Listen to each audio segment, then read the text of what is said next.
Graça e paz, meus irmãos. Vamos para a leitura, Êxodo capítulo 6. Vamos continuar a exposição do livro de Êxodo, capítulo 6. Hoje pela manhã nós chegamos até o verso 5 do capítulo 6. Nós vamos ler o capítulo 6, verso de número 1 até o verso número 13, mas nossa exposição será do verso 6 ao verso número 13. 6, capítulo 1, verso até o verso número 13, mas nossa exposição será do verso 6 ao verso número 13. Diz o seguinte a palavra do Senhor: Então o Senhor disse a Moisés: Agora você verá o que eu vou fazer a Faraó, pois por mão poderosa os deixará ir e por mão poderosa os expulsará da sua terra. Deus falou a Moisés e lhe disse: Eu sou o Senhor. Apareci a Abraão, a Isaque, a Jacó como Deus Todo-Poderoso, mas pelo meu nome, o Senhor, não lhes fui conhecido. Também estabeleci a minha aliança com eles, para dar-lhes a terra de Canaã, a terra em que viveram como estrangeiros. Eu também ouvi os gemidos dos filhos de Israel, os quais os egípcios escravizam, e me lembrei da minha aliança. Portanto, diga aos filhos de Israel: Eu sou o Senhor. Vou tirá-los dos trabalhos pesados no Egito, vou livrá-los da escravidão, vou resgatar vocês com braço estendido e com grandes manifestações de juízo. Eu os tomarei por meu povo e serei o seu Deus, e vocês saberão que eu sou o Senhor, seu Deus, que os tiro dos trabalhos pesados no Egito. Eu os levarei para a terra que jurei dar a Abraão, a Isaque e a Jacó. Darei essa terra a vocês como herança. Eu sou o Senhor. Desse modo Moisés falou aos filhos de Israel, mas eles não deram ouvidos a Moisés por causa da angústia de espírito e da dura escravidão. O Senhor falou a Moisés dizendo: Vai e diga a Faraó, rei do Egito, que deixe que os filhos de Israel saiam de sua terra. Moisés, porém, respondeu ao Senhor dizendo: Eis que os filhos de Israel não me têm ouvido. Como, pois, me ouvirá Faraó? E não sei falar bem. No entanto, o Senhor falou a Moisés e a Arão e lhes deu uma ordem para os filhos de Israel e para Faraó, rei do Egito. Deveriam tirar os filhos de Israel da terra do Egito. Bendito seja o teu nome, Senhor, por mais uma noite, mais um momento que temos solenemente estarmos na tua presença.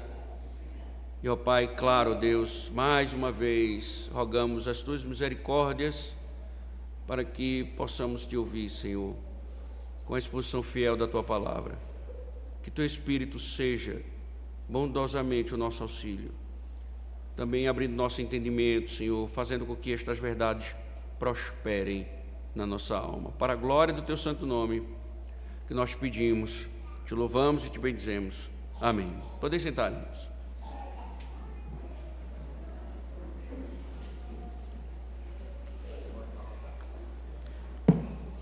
Irmãos, por vezes, achando que facilitaremos a nossa vida, imaginamos que o melhor caminho é fugir das adversidades. Pensamos que uma ajuda, ou uma viagem ajude a esquecer as dívidas, uma festa regada a bebidas venha a pausar os problemas familiares, uma terapia medicamentosa anestesie nossos problemas. Então nós podemos criar diversas possibilidades como fuga para as nossas adversidades. O fato é que, normalmente, os problemas não tiram férias, e mesmo fugindo deles por alguns dias, eles continuam lá quando voltamos, e por vezes até piores. Por essa razão, talvez a Bíblia nunca nos incentiva a tirar férias dos nossos problemas. Ela nos ensina, pelo contrário, a levá-los até o Senhor. E foi isto que Moisés fez. Foi isso que Moisés fez com os seus problemas.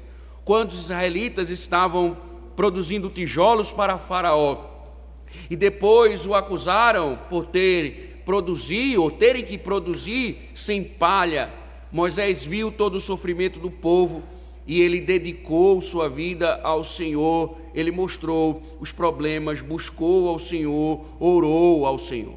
E nós vimos que a resposta divina garantia seu governo e aliança. Deus havia prometido ao seu servo, aos patriarcas, antes de tudo, que estaria conduzindo.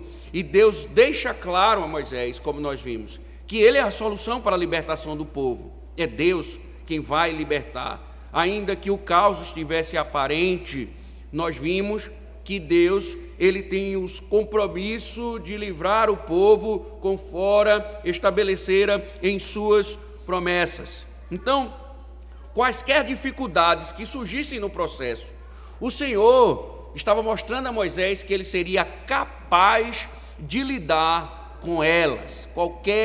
Quaisquer dificuldades que surgissem no decorrer do processo, Deus seria capaz de lidar com elas. Portanto, irmãos, aprendemos que em vez de tirarmos férias dos nossos problemas, a melhor coisa que podemos fazer é encontrar descanso e repouso no senhorio de Deus. Ele é a solução para cada dificuldade, para cada adversidade. Então, irmãos, como nós vamos ver, com a garantia de que tudo estava sob o controle divino, Moisés volta agora a falar com o povo e a falar com Faraó, conforme o Senhor ordena. Mas, dessa feita, nós observamos que o povo não escuta mais Moisés. O povo está padecendo e eles não acreditam mais na libertação. Mas Deus está aqui, novamente, mostrando a Israel que tudo depende dele. Deus está querendo mostrar ao seu povo que é ele, com sua força, com o seu poder, é quem vai de fato livrá-los. Então, o que Moisés precisa fazer agora? Moisés precisa confiar em Deus. Moisés precisa agora, diante do que Deus falou, diante do que Deus falou, diante das afirmações divinas, o que resta agora é Moisés confiar e continuar a obedecer a Deus. Nós também, irmãos, porque Deus está nos ensinando mais uma vez, num texto como esse, a não duvidarmos, mesmo em meio às adversidades, mesmo quando as circunstâncias elas estão de alguma forma dando testemunho de que Deus não haverá de cumprir com sua palavra, mesmo em meio ao caos que nos leva a ser céticos, nós devemos confiar em Deus, porque, como ele vai mostrar a Moisés, ele é poderoso para cumprir com sua palavra. Então, esse é um texto que enfatiza novamente uma mensagem importante: confiar no Senhor. Nós precisamos confiar no Senhor, independente das circunstâncias. Então, irmãos, seguindo a narrativa, uma das razões pelas quais Deus ordena que entreguemos nossos problemas ao Senhor é que Ele é poderoso para fazer algo para nos socorrer. E veja isso conforme os versos número 6, 7 e 8. Veja novamente. Portanto, diga aos filhos de Israel, eu sou o Senhor. Preste atenção nesses versos. Vou tirá-los dos trabalhos pesados no Egito, vou livrá-los da escravidão, vou resgatar vocês com o braço estendido e com grandes manifestações de juízo. Eu os tomarei por meu povo e serei o seu Deus, e vocês saberão que eu sou o Senhor, seu Deus, que os tiro dos trabalhos pesados do Egito. Eu os levarei para a terra que jurei dar a Abraão, a Isaque e a Jacó. Darei essa terra a vocês como herança. Eu sou o Senhor. Então, irmãos, nós estamos diante de um texto em que, anteriormente, a impressão que se dava, a impressão inicial, era que Deus estava se omitindo. Deus, ele chama o profeta, pede para que o profeta anuncie a libertação.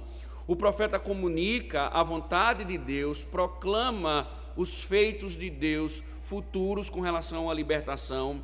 Porém, nós vimos que tudo parecia colapsar. O povo que já sofria passa a sofrer mais pesadamente, e ao ponto de Moisés se sentir angustiado e voltar-se para Deus e se queixar.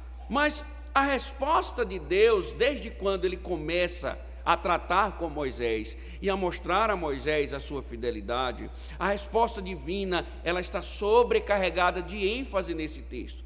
Há uma carga muito grande sobre o protagonismo de Deus, porque até o capítulo 6, em que Faraó ele se ergue e diz: não vou libertar, não vou deixar, vocês estão blefando. Na verdade, vocês, com essa conversa de libertação, é porque vocês estão querendo fugir do trabalho, então eu vou colocar mais trabalho com vocês e para vocês. E nós vimos, por exemplo, que quando Moisés fala com Faraó, que Moisés diz: assim diz o Senhor, Faraó usa os mesmos termos para expedir os seus decretos.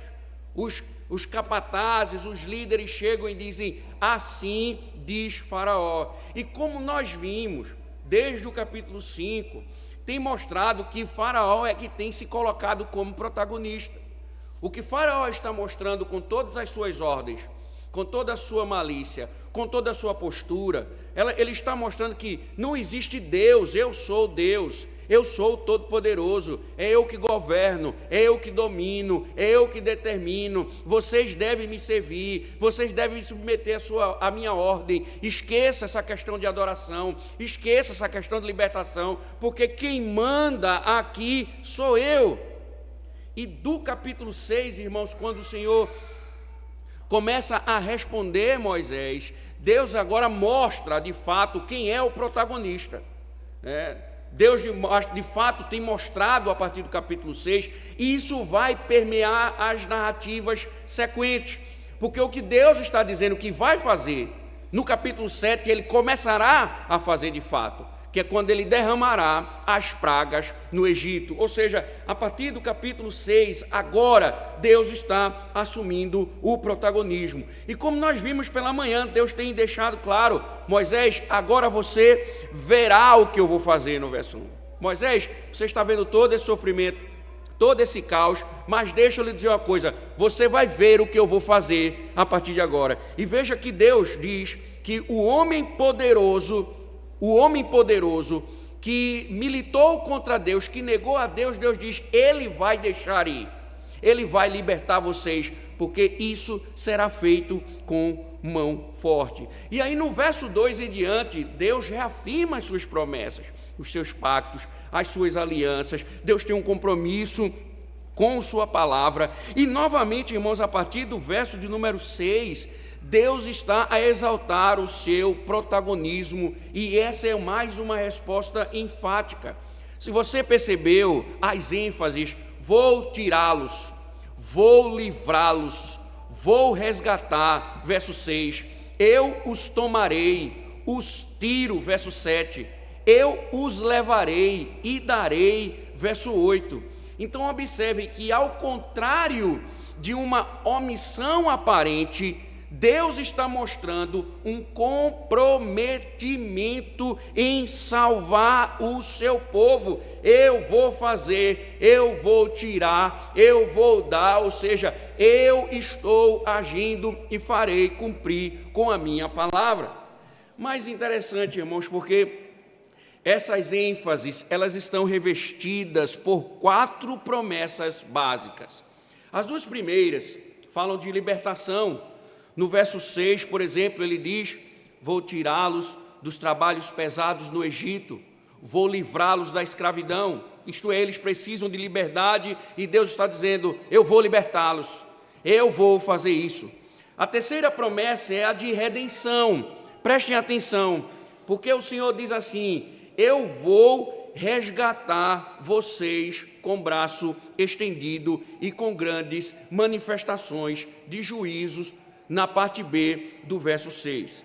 Nós devemos entender, irmãos, como esse termo redenção, ele era aplicado na antiguidade, e se você entender que esse termo ele era usado para descrever a libertação de um escravo, por exemplo, por meio de um resgate. Quando se falava em redenção, era um termo usado para falar sobre pagamento de um escravo, um pagamento para libertar alguém ou resgatar alguém.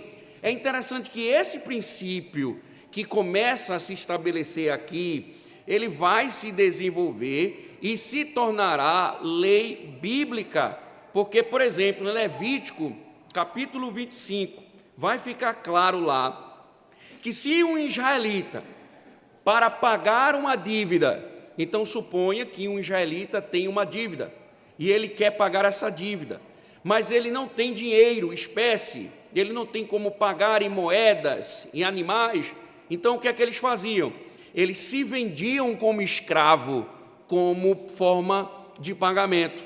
E o que acontecia? Os membros da sua família redimiam esse indivíduo que se vendia como escravo, eles redimiam esse indivíduo pagando o preço de sua liberdade. Então, ele não tinha como pagar a dívida, então ele se vendia como escravo, e para que ele não continuasse como escravo, a família faria o pagamento e resgataria aquele homem da escravidão. Então entendam, irmãos, quando nós falamos ou começamos agora a falar sobre redenção, implica dizer o direito de um parente próximo. Quando falamos de redenção, a partir de agora, falamos de um direito de um parente próximo. Então entendam, Deus era elegível para redimir os israelitas como seu parente próximo. O Senhor disse no verso 7 do capítulo 6, eu os tomarei por meu povo e serei o seu Deus. Ou seja, o que Deus está dizendo a Moisés é que ele vai pagar para resgatar o povo. Ele vai pagar para tirar o povo da escravidão. E aí é interessante, irmãos, porque a expressão usada por Moisés, eu os tomarei ou tomar, a palavra tomar, ela vem da mesma raiz que traz a mesma ideia de adotar. Eu adotarei o meu povo e serei o seu Deus. Veja, Deus se coloca como alguém elegível, que vai pagar, ou que de alguma forma vai tirar o povo, vai libertar o povo, e também é aquele que se coloca como alguém que irá adotar. A adoção, então, ele é um termo que remete a uma promessa familiar. Então Deus está tratando em termos pactuais como uma família no cerne da aliança. Isto é, irmãos, Deus vai levar o povo para si mesmo como seu povo, para ser o seu Deus, como se fosse um dos seus parentes. Nesse caso, irmãos, Êxodo está demonstrando o afeto paternal de Deus. Deus não vai simplesmente, como família, resgatar, libertar o povo, mas ele vai, como um pai, libertar o seu filho. Por isso que no capítulo 4, no verso número 22, ele mandou Moisés dizer a Faraó: Israel é meu filho, meu primogênito. Então Deus está dizendo: eu vou, assim como uma família paga um valor para resgatar o indivíduo que não tinha condições de pagar a sua dívida e tornou-se escravo, eu pagarei ou eu libertarei o meu filho. Portanto, irmãos, Deus não deu um golpe em Israel, mas ele manifestou o seu amor, tirando o povo do Egito para um relacionamento íntimo de afeto mútuo. É um compromisso de um pai para com o seu filho. Note ainda, irmãos, que as duas outras promessas dizem respeito àquilo que nós já vimos desde Gênesis, a possessão da terra prometida, que é outro aspecto da aliança. A terra prometida, ela está envolvida dentro do aspecto da aliança. Se você lembrar bem, essa promessa foi feita pela primeira vez em Gênesis 12, quando o Senhor apareceu a Abraão e lhe disse: eu darei à tua descendência esta terra. O que Deus está dizendo, irmãos, aqui para Moisés é que ele vai honrar com sua promessa. A terra estava garantida por uma promessa, apoiada pela fé e pelo crédito do Todo-Poderoso. Deus vai cumprir com sua promessa e vai dar a terra ao seu povo. Então, irmãos, fica claro que a promessa de possessão, a promessa de entrar na terra de Canaã, conquistá-la e habitar nela, era um juramento solene da aliança eterna. Então, o que Deus está enfatizando aqui é: eu vou libertá-los, vou salvá-los, vou adotá-los e vou lhes dar uma herança. Vou libertá-los, vou adotá-los e vou lhes dar uma herança. Então, irmãos, entendam, do início ao fim, cada aspecto do Êxodo mostra que foi realizado apenas por Deus. Deus agora mostra o seu verdadeiro protagonismo. É Deus dizendo: eu vou libertar o povo, eu vou tirar o povo, eu vou adotar o povo e vou dar uma herança. Ele prometeu tomá-los para si mesmo e fazer dele o seu povo. Ele prometeu dar uma terra para sua possessão. A única coisa, irmãos, a única coisa que restava aos israelitas fazer era conhecer o Senhor como Salvador e Senhor, como também Deus prometera. E vocês saberão que eu sou o Senhor teu Deus, que os tiro dos trabalhos pesados no Egito. Entendem, irmãos? Deus não só está mostrando o seu protagonismo, Deus não só está mostrando que somente Ele fará, libertará, salvará, mas Deus está deixando claro que por meio dos seus atos, Ele também está se dando a conhecer ao povo. Ele não somente está revelando o seu poder, mas Ele está ensinando ao povo quem Ele é. Quem Ele é. No final, a glória é dele. Portanto, irmãos, lembrem bem, nós não podemos esquecer desse aspecto. O livro de Êxodo, ele é uma história do povo de Deus, mas é uma história da nossa salvação. Veja como as Escrituras tratam desse tema de uma forma bíblica, teológica, porque Deus salvou os israelitas por meio da sua graça soberana. O que o texto quer mostrar o tempo todo, que os israelitas estavam perdidos. A única esperança deles era alguém mais poderoso do que Faraó. E só existia uma pessoa poderosa para tirar Faraó do trono. Era o próprio Deus. E Deus, com mão poderosa, vai livrar o povo. Isso que reflete, irmãos, quando nós olhamos para a Escritura, você deve lembrar bem que Êxodo mostra a nossa condição ou a sua condição antes, escravo do pecado, aprisionado pelas suas paixões, sem esperança, aguardando sua sentença de morte. Contudo, quando ouvimos a história de Êxodo, ouvimos também os primeiros acordes de uma melodia que se transforma em sinfonia nos evangelhos. Quando Jesus disse ao seu Pai: eu aqui estou, como diz Hebreus 10, para fazer, ó Deus, a tua vontade, ele estava dizendo o tempo todo: eu os salvarei, eu os libertarei, eu os remirei, eu os salvarei, ou eu os farei meu.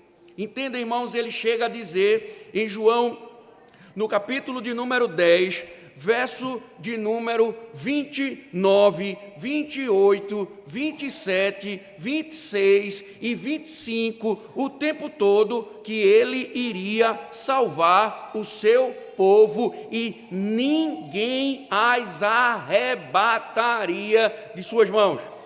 Ele iria salvar as suas ovelhas e ninguém conseguiria tirá-las das mãos do Senhor. E ele diz: eu lhes darei a vida eterna. Eles terão a vida eterna. Entendam, irmãos, agora o interessante, porque no caso da libertação de Israel, se você lembrar bem, o Egito é quem vai pagar para Israel sair. Lembrem-se disso.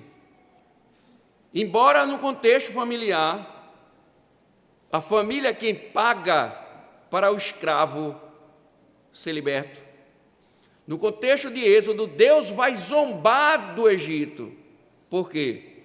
Porque o Egito é quem vai pagar para Israel ser liberto, num tom de zombaria.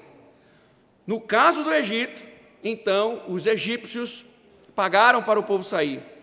Mas no caso nosso, Jesus paga pelos nossos pecados. Ele nos liberta, ele pagou o preço sofrendo na cruz. Por isso que Paulo diz em Efésios capítulo 1, verso 7, nele temos a redenção pelo seu sangue, segundo a riqueza de sua graça.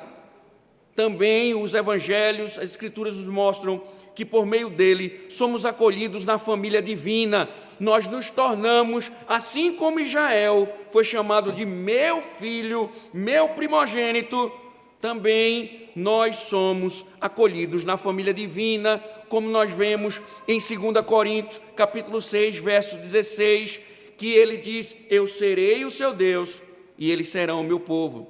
No final de tudo, ele nos levará para a terra da glória. Pedro diz: uma herança incorruptível, sem mácula, imacessível, reservada nos céus para nós. O que nos resta, irmãos, diante disso?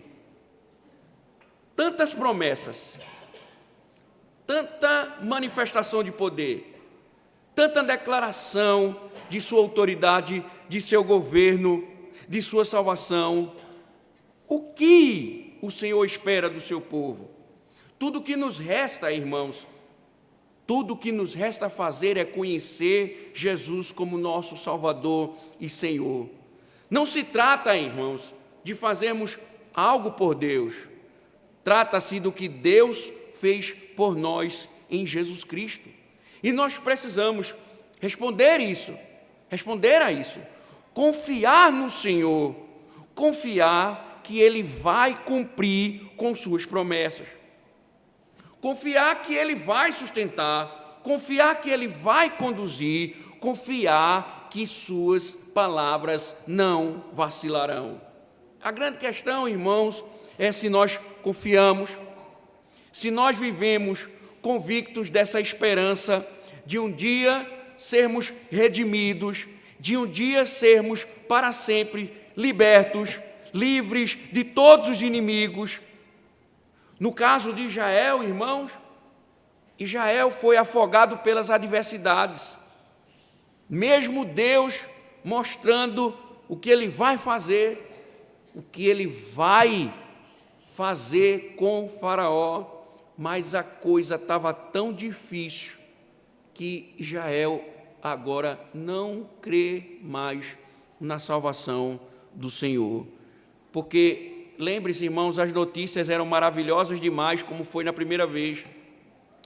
E talvez qualquer pessoa se alegrasse ao recebê-las, Porém, irmãos, quando os israelitas ouviram novamente a mesma conversa de Moisés, a pessoa, Moisés chegou lá e disse: Deus vai libertar vocês.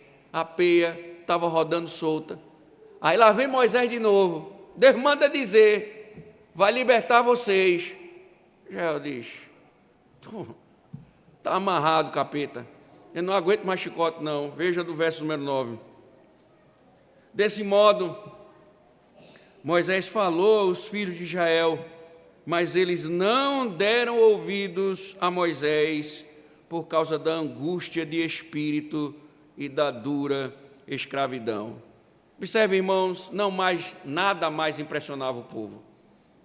Será que eles estavam com medo de a coisa piorar mais do que já estava? O chicote estava rolando solto.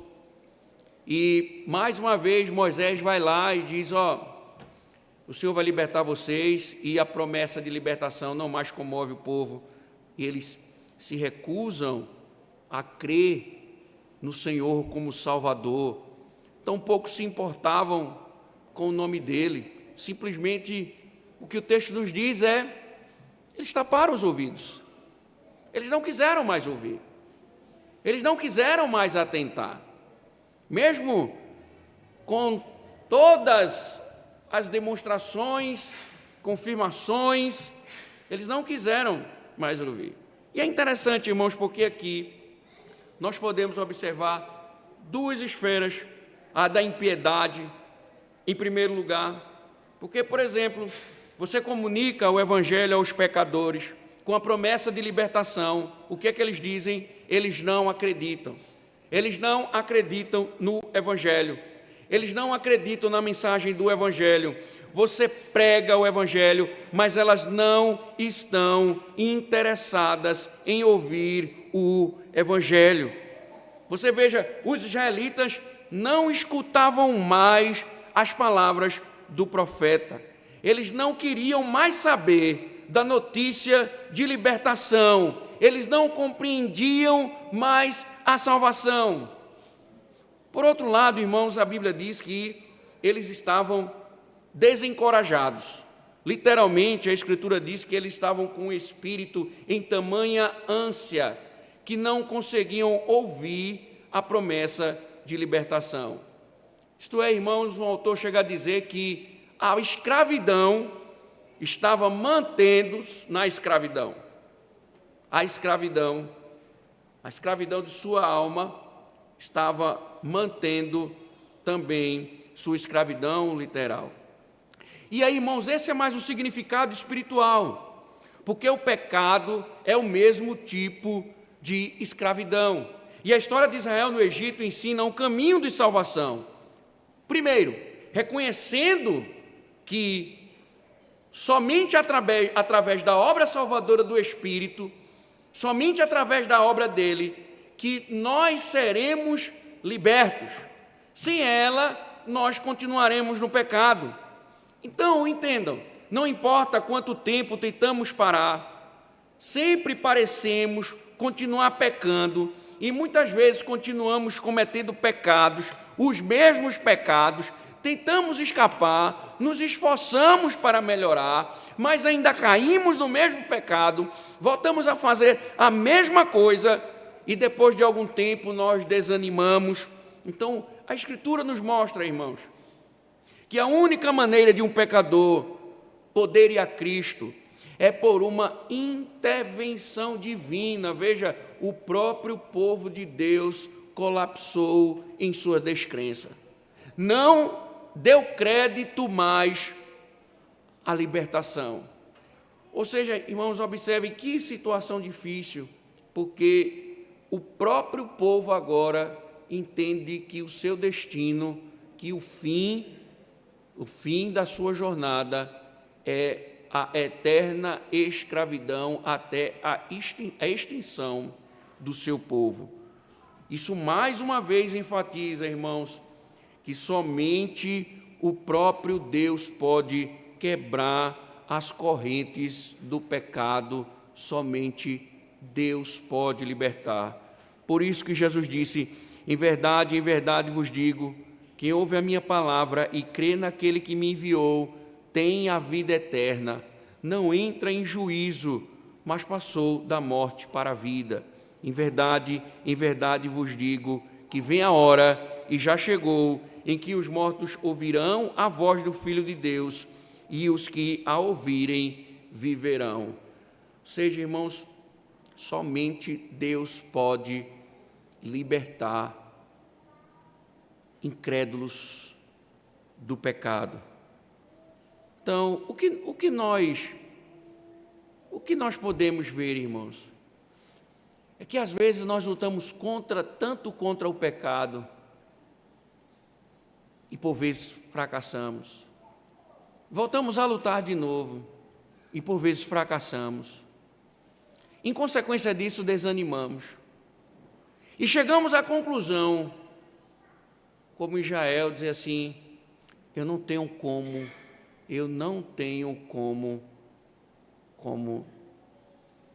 banir esse pecado da minha vida. E você começa a, incredulamente, achar que não existe nada, nenhum poder, não existe nada que possa lhe libertar. O que Moisés nos mostra aqui é que em Cristo nós podemos encontrar a liberdade, que nossa vida não está perdida, que Ele é poderoso. O que nós devemos fazer é o contrário.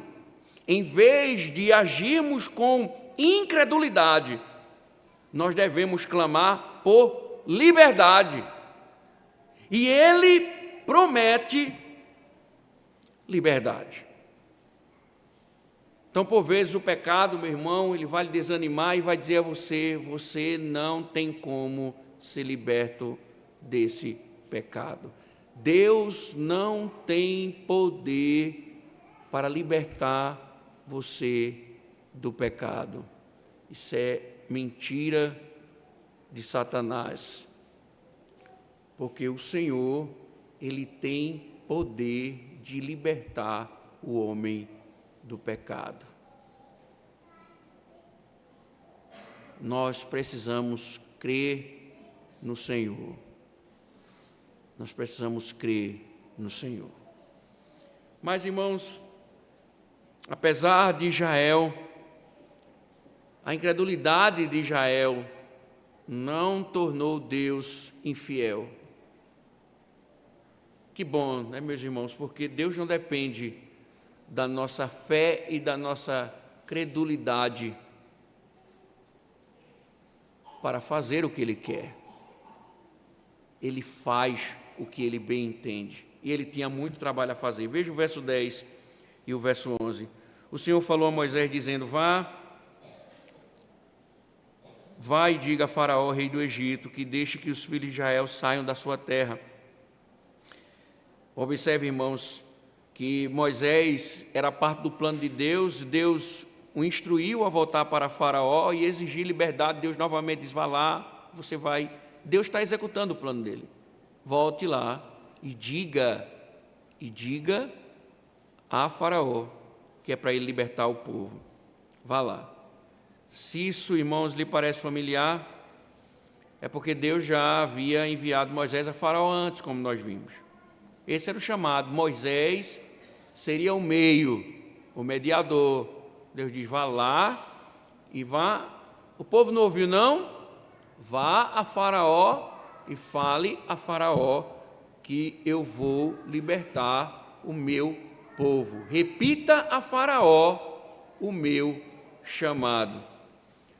Irmãos, a essa altura, a resposta do profeta de Moisés já era esperada. Veja, verso número 12.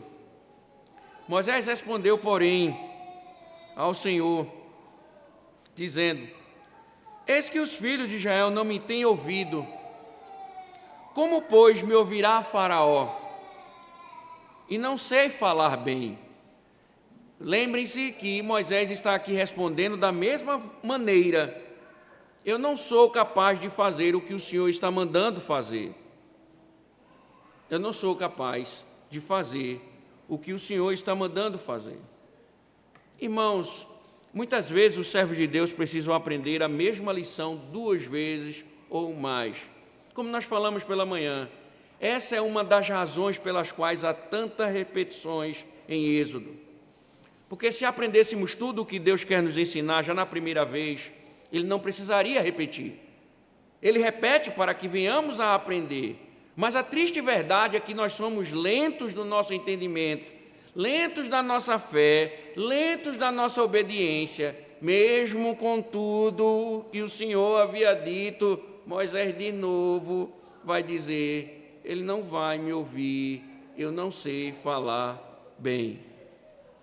A grande diferença, irmãos, é que aqui Moisés tinha alguns motivos legítimos para negar o seu chamado, porque a sua visita inicial ela fracassou.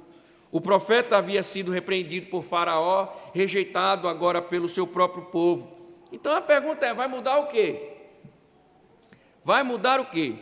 E se ele conseguir piorar mais ainda o povo, a vida do povo, o sofrimento do povo aumentasse, então era natural, irmãos, que o profeta se sentisse incompetente nesse momento. Mas aqui fica mais uma lição importante, irmãos, porque por vezes nós somos tentados a desistir.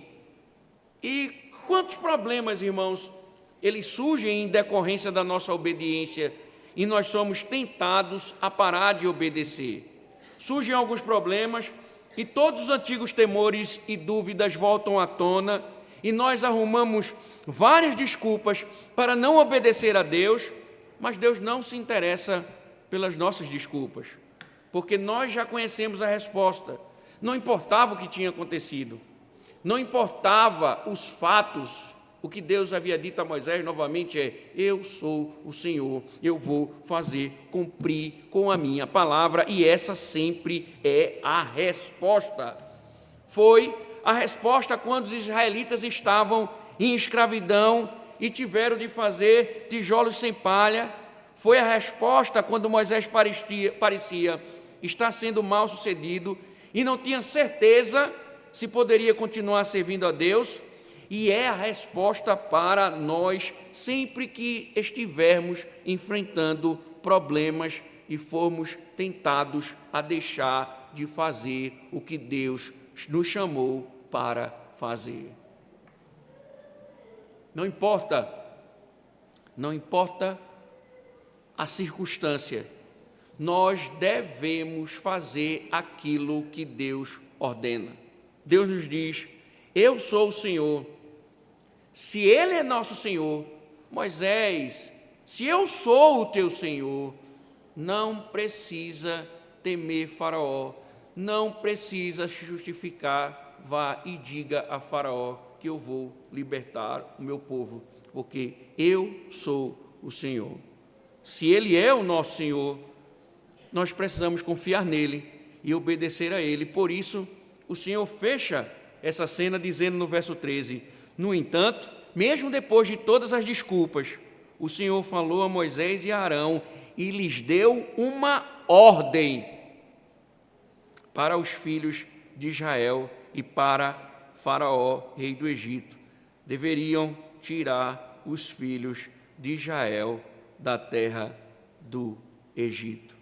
Moisés, vá, eu sou o Senhor, vá, eu vou libertá-los, dê a ordem, fale você e Arão, porque eu vou cumprir com a minha palavra. E, meu irmão, o que Deus está chamando você para fazer ou a continuar fazendo? Nós podemos ter alguns problemas, você também pode estar tendo alguns problemas, nós podemos estar desanimados por causa da luta com o pecado, nós podemos estar em dúvidas se devemos fazer ou não. Mas o que o Senhor está nos mostrando é que Ele é o Senhor. Ele estará salvando e conduzindo o seu povo. E aqui, irmãos, esse final, ele vai em sequência nos levar justamente para um momento terrível para Faraó, quando Deus vai fazer executar todo o seu plano. Vai mostrar a sua fidelidade, vai mostrar a sua fidelidade. Pragas e pragas para revelar o poder de Deus. E no final, nós veremos o Egito caindo por causa da soberba e da incredulidade. Então, irmãos, nós devemos entender que devemos confiar no Senhor, devemos permanecer firmes, confiando no Senhor, confiando nas suas promessas, confiando na sua fidelidade, não confiando em nós mesmos, na nossa competência, naquilo que nós fazemos, naquilo que planejamos, naquilo que tentamos fazer, mas confiando unicamente no Senhor. E é isso que Deus está ensinando a Moisés e ao seu povo: confiem em mim, que eu vou fazer tudo aquilo que prometi. Para finalizar, irmãos, quando o mundo ao nosso redor colapsar, quando os poderes políticos muitas vezes se revelarem tão poderosos, tão maliciosos, tão céticos, tão perseguidores, tão blasfemos, e formos tentados a achar que o Senhor, por acaso, deixou de governar, lembre-se do que aconteceu em Êxodo. Por mais caótico que fosse, Deus estava mostrando o seu governo. O que Ele exige de nós é que confiemos no Senhor. Oremos. Graças te damos, Senhor, pelas tuas misericórdias sobre nós. Guarda o nosso coração, ó Deus, para confiarmos no Senhor, confiarmos em Ti, confiarmos nas tuas promessas, seguirmos firmes, glorificando e bendizendo o teu nome, ó Deus. Ajuda-nos, destrói toda a incredulidade que nos faz negar a tua verdade. Em nome de Cristo, Senhor, nós pedimos. Amém.